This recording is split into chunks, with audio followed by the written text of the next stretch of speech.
नमस्कार दोस्तों, एक बार फिर आपका स्वागत है मेरे YouTube चैनल फसाने अजायब में। मित्रों, आपने शिवानी द्वारा रचित उपन्यास कृष्णकली सुना, जिसका अंतिम भाग सुनाया जा चुका है। आप सभी के प्यार के लिए मैं आभारी हूँ।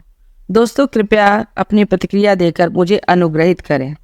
जैसा कि मेरा चैनल किस्सों कहानियों का चैनल है, फिर भी आज के समय में जब सब और नारी सशक्तिकरण की ही बातें हो रही हैं, मेरी इच्छा हुई कि भारतीय नारी की स्थिति को व्यक्त करने वाला महादेवी का निबंध संग्रह श्रृंखला की कड़ियों का एक निबंध मैं आपके साथ साझा करूं, जो लिखा तो दशकों पहले गया था, किंतु आज भी समसामयिक है।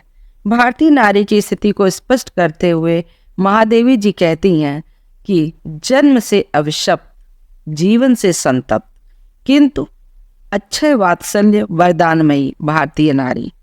तो आइए सुनते हैं महादेवी द्वारा रचित निबंध संग्रह श्रृंखला की कड़ियां से लिया गया एक निबंध मेरी यानी डॉक्टर वंदना की आवाज में। प्रायः जो वस्तु लौकिक साधारण वस्तुओं से अधिक सुंदर या सुकुमार होती है, उसे या तो मनुष्य अलौकिक और दिव्य की पंक्ति में बिठाकर पुजार्य समझने लगता है, या वह तुच्छ समझी जाकर उपेक्षा और अवहेलना की भाजन बनती है। अदृष्ट की विडंबना से भारतीय नारी को दोनों ही अवस्थाओं का पूर्ण अनुभव हो चुका है। वह पवित्र देव मंदिर की अधिष्ठात्री देवी भी बन चुकी है और अपने ग्रह के मलिन कोने की बंदनी भी।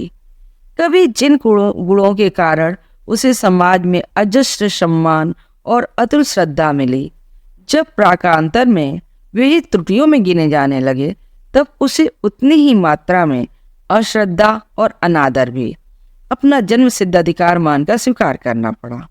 उसे जगाने का प्रयास करने वाले भी प्रायः उसी संदेह में पड़े रहते हैं कि यह जाति सो रही है या मृतक हो चुकी है, जिसकी जागृति स्वप्न मात्र है।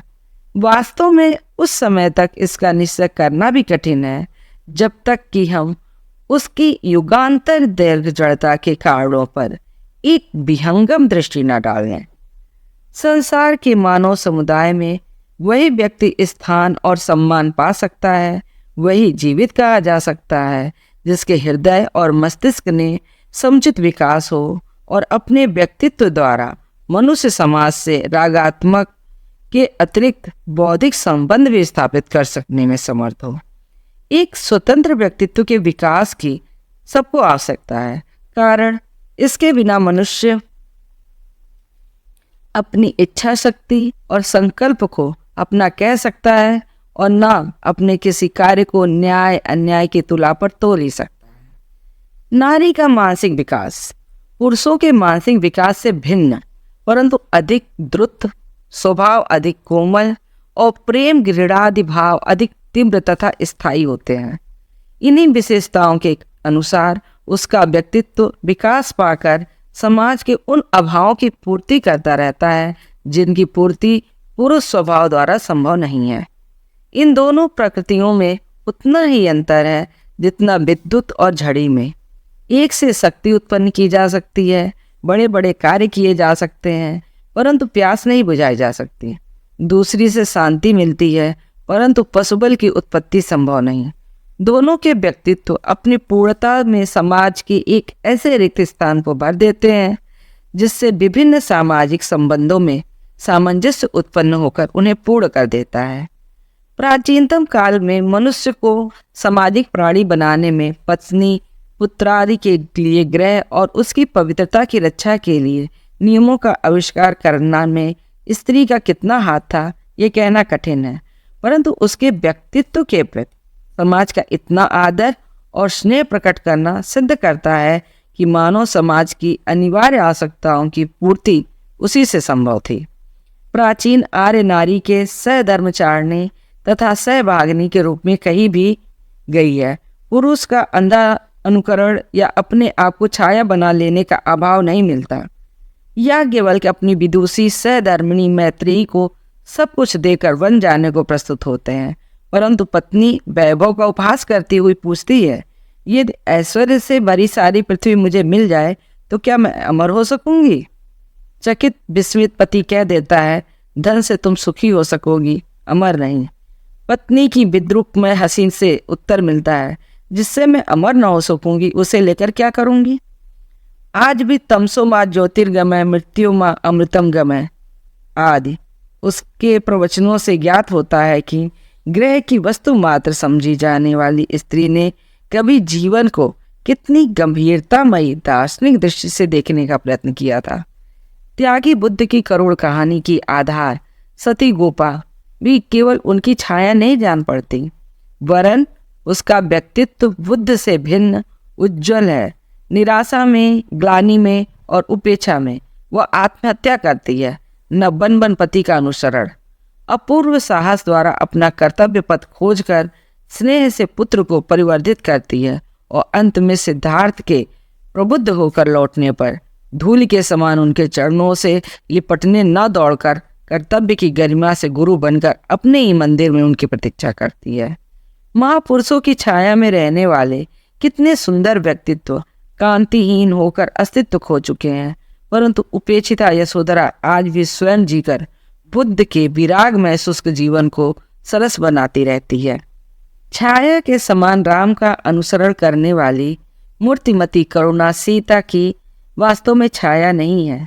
वह अपने कर्तव्य के निर्दिष्ट करने में राम की भी सहायता नहीं चाहती, वरन उनकी इच्छा के विरुद्ध वनगमन के क्लेश सहने को उद्यत हो जाती हैं।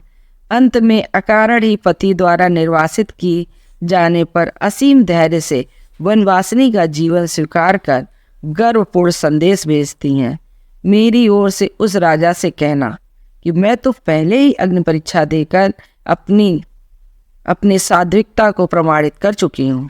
मुझे निर्वासित कर उसने क्या अपने प्रख्यात कुल के अनुरूप कार्य किया है? उसका सारा जीवन साकार साहस है, जिस पर कभी दैन्य की छाया नहीं पड़ती। महाभारत के समय ही कितनी ही स्त्रियां अपने स्वतंत्र व्यक्तित्व तथा कर्तव्य बुद्धि के लिए स्मरणीय रहेंगी। उनमें से प्रत्येक संसार पथ में पुरुष की संगिनी है, छाया मात्र नहीं। छाया का कार्य आधार में अपने आप को इस प्रकार मिला देना है जिसमें वह उसी के समान जान पड़े और संगिनी का अपने सहयोगी के प्रत्येक त्रुटि को पूर्ण कर उसके जीवन को अधिक से अधिक पूर्ण बनाना। स्त्री को अपने अस्तित्व को पुरुष की छाया बना देना चाहिए, अपने व्यक्तित्व को उसमें समाहित कर देना चाहिए।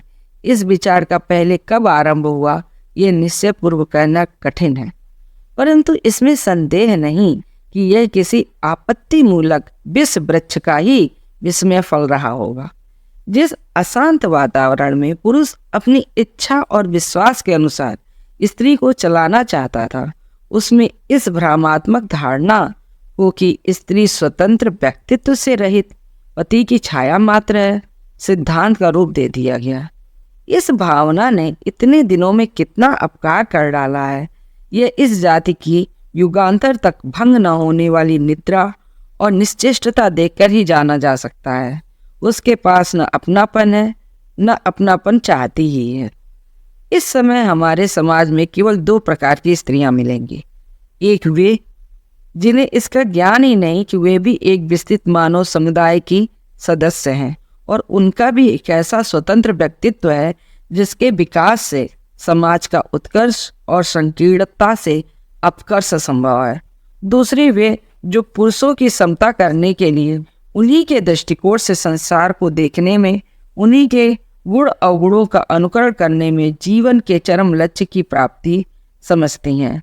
सारांश यह है कि एक ओर अर्थहीन अनुसरण है तो दूसरी ओर अनर्थमय अनुकरण, और यह दोनों प्रयत्न समाज की श्रृंखला को शिथिल तथा व्यक्तिगत बंधनों को सुदृढ़ और संकुचित करते जा रहे हैं।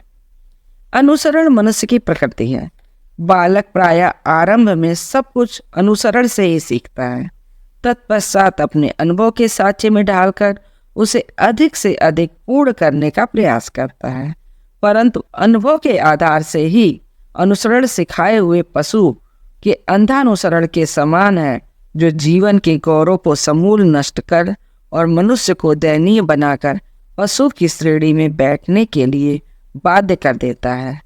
कृत्रिम प्राचीनता के आवरण में पली देवियां असंख्य अन्याय इसलिए नहीं सहती कि उनमें प्रतिकार की शक्ति का अभाव है, वरन यह विचार कर कि पुरुष समाज के न्याय समझकर किए गए कार्य को अन्याय कह देने से वे कर्तव्यच्युत हो जाएंगी। वे बड़ा से बड़ा त्याग प्राणों पर खेल कर हंसते हंसते कर डालने पर उद्यत रहती हैं, परंतु उसका मूल्य वही है जो बलि पशु के निरुपाय त्याग का होता है। वे दूसरों के इंगित मात्र पर किसी भी सिद्धांत की रक्षा के लिए जीवन की बाजी लगा देंगी, परंतु अपने तर्क और विवेक की कसौटी पर उसका खरापन बिना जांचे हुए। अतः ये विवेकहीन आदर्श आचरण भी उनके व्यक्तित्व को अधिक से अधिक संकुचित तथा समाज के स्वस्थ विकास के लिए अनुपयुक्त बनाता जा रहा है। दर्पण का उपयोग तभी तक है जब तक वो किसी दूसरे की आकृति को अपने हृदय में प्रतिबिंबित करता रहा है, अन्यथा लोग उसे निरर्थक जानकर फेंक देते हैं। पुरुष के अंधा अनुसरण ने स्त्री के व्यक्तित्व को अपना दर्पण बनाकर उसकी उपयोगिता तो सीमित कर ही दी, साथ ही समाज को भी अपूर्ण बना दिया। पुरुष समाज का न्याय है, स्त्री दया। पुरुष प्रतिशोध में क्रोध है, स्त्री क्षमा। पुरुष शुष्क कर्तव्य है, स्त्री सरस सहानुभूति। पुरुष बल है, स्त्री हृदय की प्रेरणा।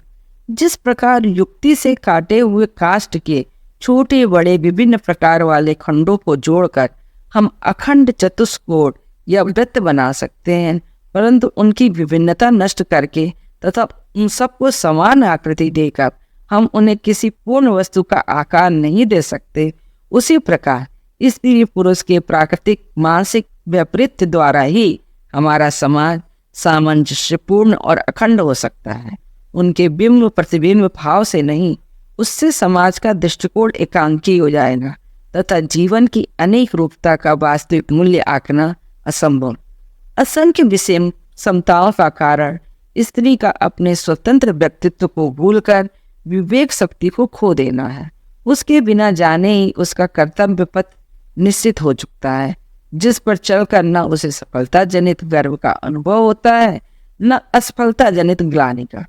वह अपनी सफलता या असफलता की छाया पुरुष की आत्मसंतुष्टि या असंतोष में देखने का प्रयत्न करती है, अपने हृदय में नहीं। हमारे यहाँ सभी माताएं हैं, परंतु मातृत्व की स्वाभाविक गरिमा से उन्नत मस्तक माता को खोज लेना सहज नहीं है।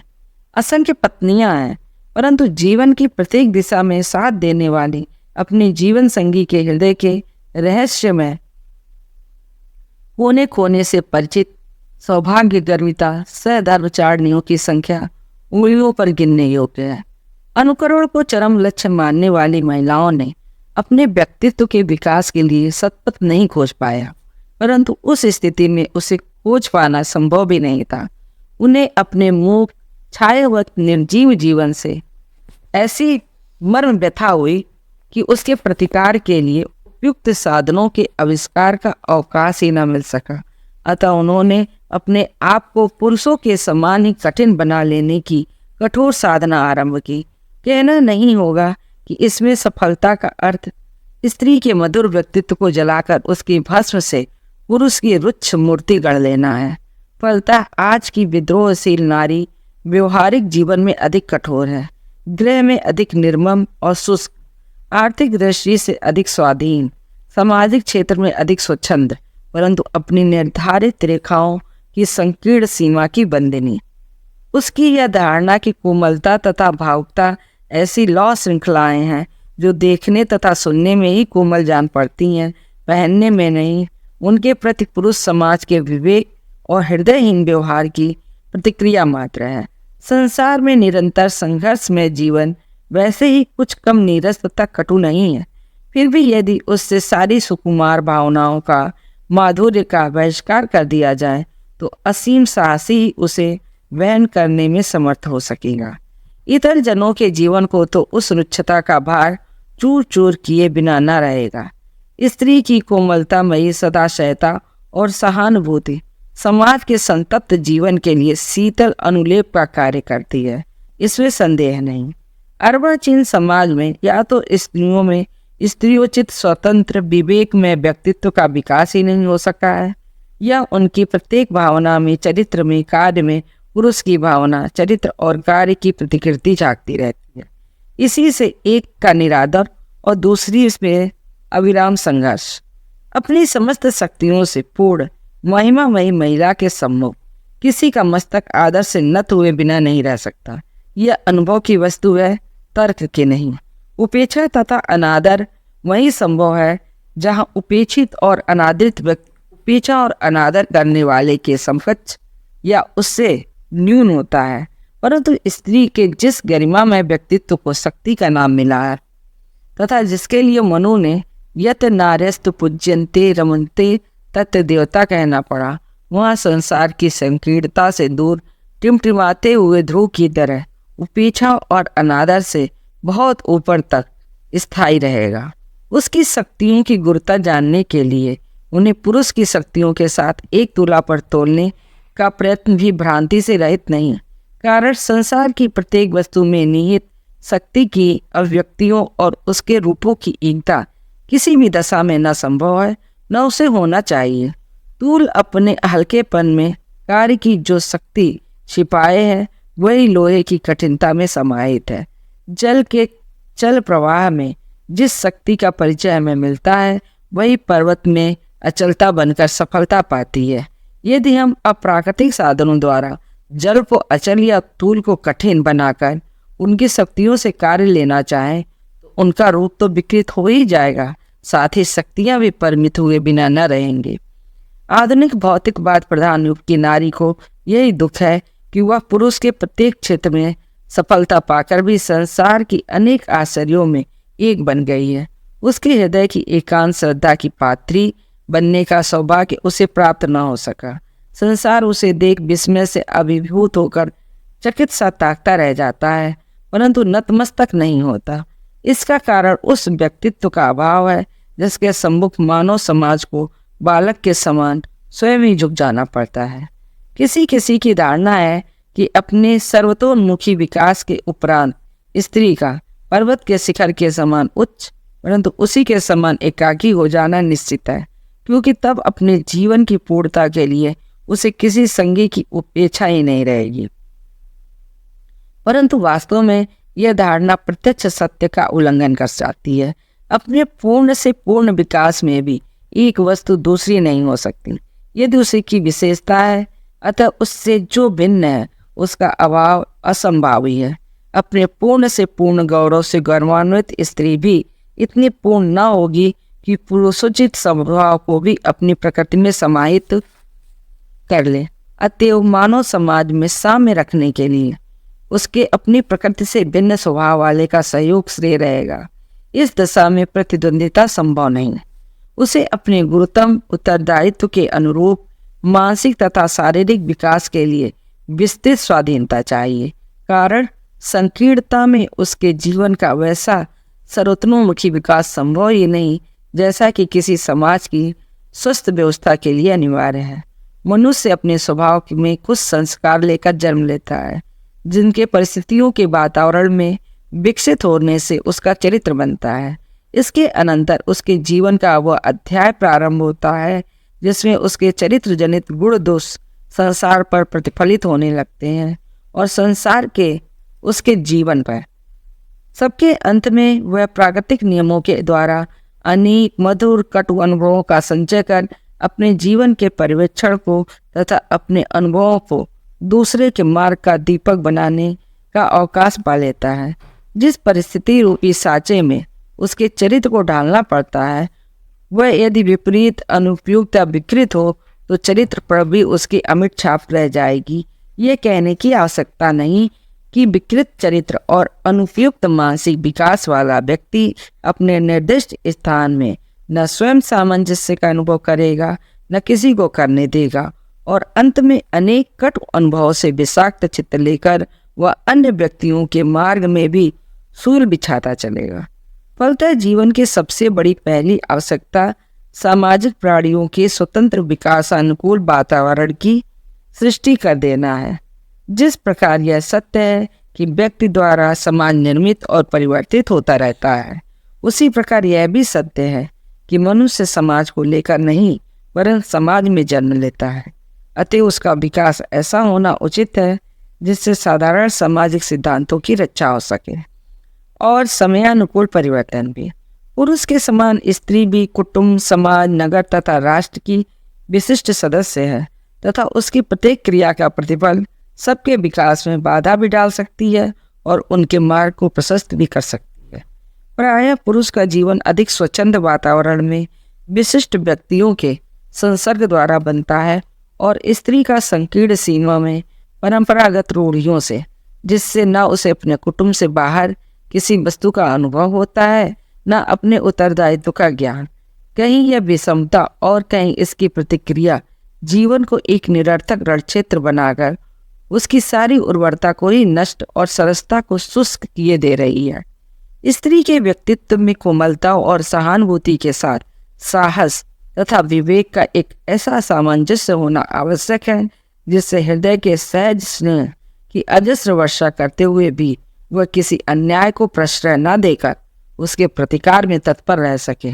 ऐसा एक भी सामाजिक प्राणी न मिलेगा जिसका जीवन माता, पत्नी, भगनी, पुत्री आदि स्त्री के किसी न किसी रूप से प्रभावित न हुआ हो। इस दशा में उसके व्यक्तित्व को कितने गुरु उत्तरदायित्व की छाया में विकास पाना चाहिए, यह स्पष्ट है। स्वयं अपनी इच्छा से स्वीकृत युग दीर्घ बंधनों को काट देने के लिए हमें संसार भर की अनुमति लेने का न अवकाश है न आवश्यकता, परंतु इतना ध्यान रहना चाहिए कि बेड़ियों के साथ ही उसी अस्त्र से बंदी यदि पैर भी काट डालेगा तो उसकी मुक्ति की आशा दुराशा मात्र रह जाएगी। अपने व्यक्तित्व की, अपनी विशेषताओं की रक्षा न करते हुए यदि हमने अपनी रक्षा कर ली, यदि उन बंधनों के साथ हमारे जीवन का आवश्यक अंश भी घिस गया तो हमारा एक बंधन से मुक्ति पाकर दूसरे में बंध जाना अनिवार्य हो उठेगा।